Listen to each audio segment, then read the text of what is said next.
Baghdad میں ایک ایسا شخص تھا جس کی طرف لوگ علم و اصلاح کے لیے آتے جاتے تھے۔ یہ شخص بہت بڑا فاضل تھا۔ اس نے حج بیت اللہ شریف اور نبی کریم صلی اللہ علیہ وآلہ وسلم کی روضہ اقدس کی زیارت کا ارادہ کیا۔ اپنے شاگردوں کی ایک جماعت کو اپنے ساتھ چلنے کے لیے تیار کیا اور ان سے یہ عہد لیا کہ یہ لوگ اللہ تعالیٰ کے توکل پر چلیں گے۔ جب ان حضرات نے کچھ راستہ طے کیا تو ایک عیسائی کے گرجا گھر تک جا پہنچے۔ ان کو گرمی اور پیاس نے حال سے بے حال کر دیا تھا۔ انہوں نے کہا، اے استاد، ہم اس گرجا گھر کی طرف چلتے ہیں اور دن ٹھنڈا ہونے تک اس کے سائے میں رہتے ہیں۔ اگر اللہ تعالیٰ نے چاہا تو اگلے سفر کو چل پڑیں گے۔ تو شیخ استاد نے فرمایا، جیسے چاہو کر لو۔ تو یہ لوگ اس گرجا گھر کی طرف چلے گئے اور اس کی دیوار کے پاس اتر گئے۔ ان کو تھکاوٹ بھی بہت تھی اور پیاس بھی۔ طالب علم تو سب سو گئے اور شیخ نہ سویا۔ یہ شیخ ان کو سوتا ہوا چھوڑ کر وضو کے لیے پانی طلب کرنے چلا گیا۔ اس نے جب سر اٹھایا تو ایک کمسن عورت کو دیکھا، گویا کہ وہ نکلنے والے سورج کی طرح خوبصورت ہے۔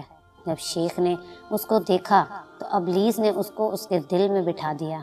یہ وضو کو بھی بھول گئی اور پانی کو بھی۔ بس اب اس کو صرف اور صرف اسی عورت کی لگن تھی۔ اس نے آگے بڑھ کر آہستہ سے دروازہ کھٹکھٹایا تو ایک راہب عیسائیوں کا عبادت گزار باہر نکلا اور پوچھا، تم کون ہو؟ اس نے کہا، میں فلاں عالم ہوں، اور اپنا پورا تعارف کرایا اور نام بتلایا۔ تو راہب نے کہا، اے فقیہ المسلمین، آپ کیا چاہتے ہیں؟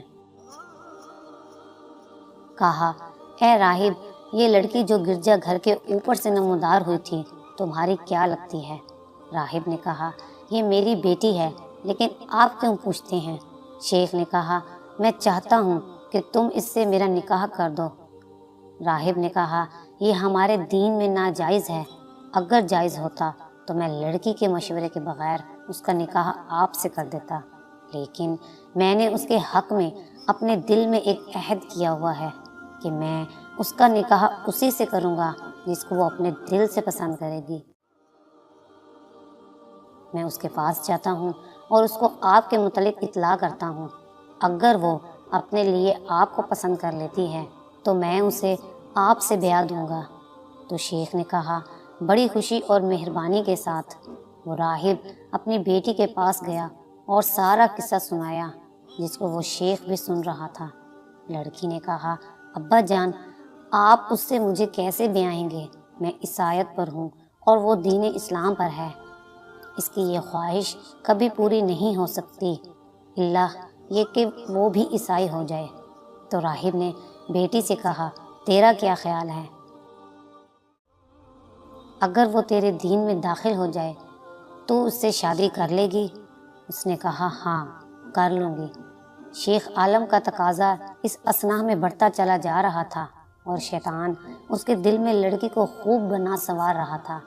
شیخ کے شاگرد سو رہے تھے۔ ادھر جو کچھ ہو رہا تھا اس کا ان کو کچھ پتہ نہ تھا۔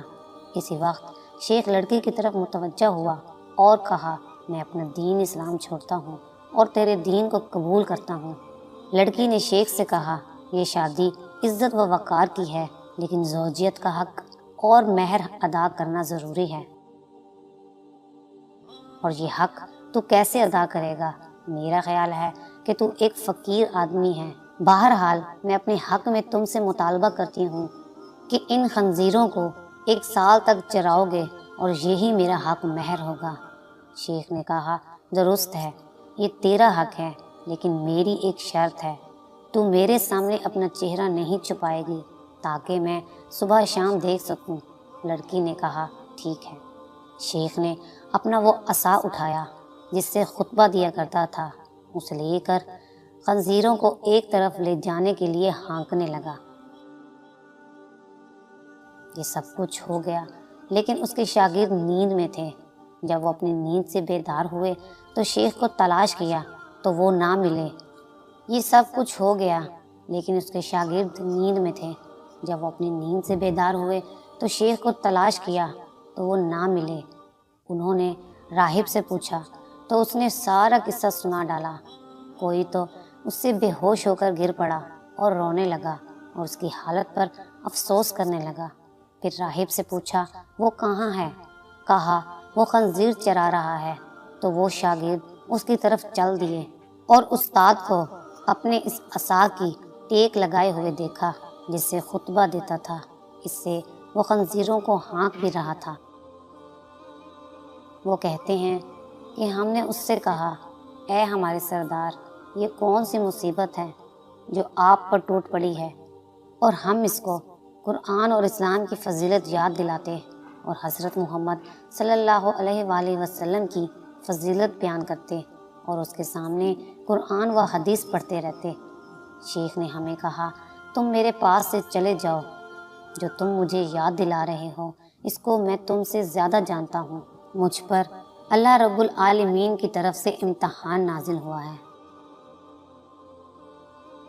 شاگرد کہتے ہیں ہم نے ان کو ساتھ لے جانے کی جتنی کوشش کی ناکام رہی۔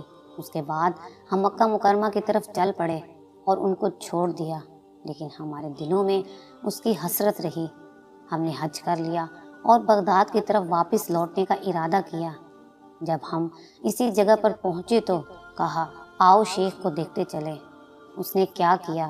شاید وہ شرمندہ ہوا ہو، اللہ تعالیٰ سے توبہ کی ہو اور اپنے برے حال سے واپس ہو گیا ہو۔ کہتے ہیں کہ ہم اس کی طرف گئے تو اس کو سابقہ حالت میں پایا اور وہ خنزیر چرا رہا تھا۔ ہم نے اس کو سلام کیا، اس نے ہمیں اسلام کا جواب دیا۔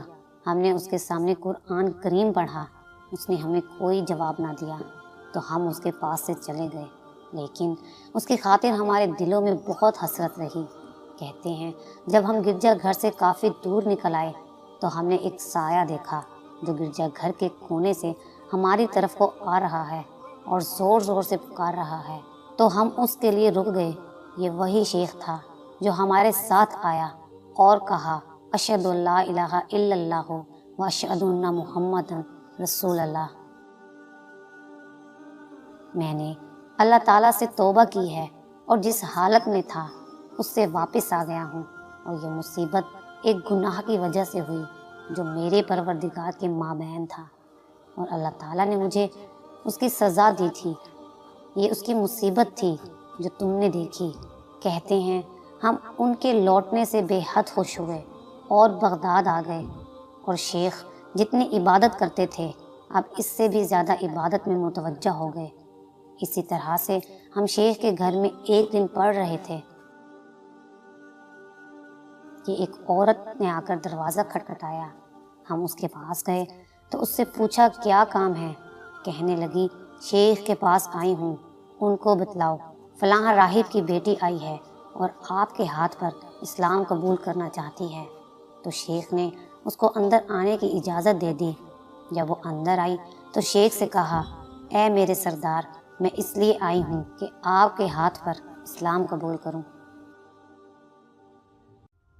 شیخ نے پوچھا اس کی کیا وجہ ہے؟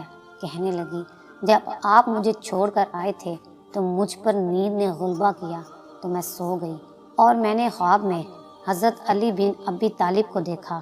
وہ کہہ رہے تھے حضرت محمد صلی اللہ علیہ وآلہ وسلم کے دین کے علاوہ کوئی دین سچا نہیں ہے۔ یہ بات انہوں نے 3 دفعہ فرمائی۔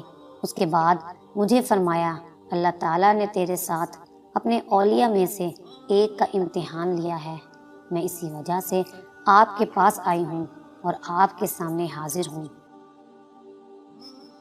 اشہد ان لا الہ الا اللہ و اشہد ان محمد رسول اللہ پڑھتی ہوں تو وہ بزرگ اس سے بہت خوش ہوئے کہ اللہ تعالیٰ نے میرے ہاتھ پر اس کے اسلام قبول کرنے کا احسان فرمایا اور اس کو اللہ کے حکم اور جناب رسول صلی اللہ علیہ وآلہ وسلم کے طریقہ اسلام پر بیوی بنا دیا۔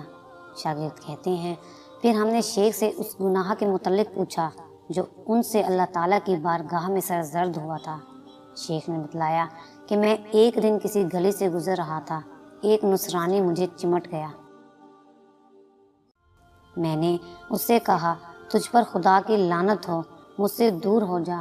تو اس نے کہا مجھ پر اللہ کی لعنت کیوں ہو؟ میں نے کہا اس لیے کہ میں تم سے بہتر ہوں، یعنی میں مسلمان ہوں اور تو کافر ہے۔ تو نصرانی عیسائی میری طرف متوجہ ہوا اور کہا، تمہیں کس نے بتلایا کہ تم مجھ سے بہتر ہو؟ تمہیں علم ہے کہ اللہ کے ہاں کیا منظور ہے جو تم یہ بات کہہ رہے ہو؟ اس شخص کے متعلق مجھے بعد میں علم ہوا کہ وہ مسلمان ہو گیا ہے اور بہترین طریقہ سے اسلام پر عمل کر رہا ہے اور خوب عبادت کر رہا ہے۔ اسی بات کی وجہ سے اللہ تعالیٰ نے مجھے تنبیہ کی، جس کو تم نے دیکھا ہے۔ ہم اللہ تعالیٰ سے دنیا اور آخرت میں ایمان کی سلامتی کی دعا کرتے ہیں۔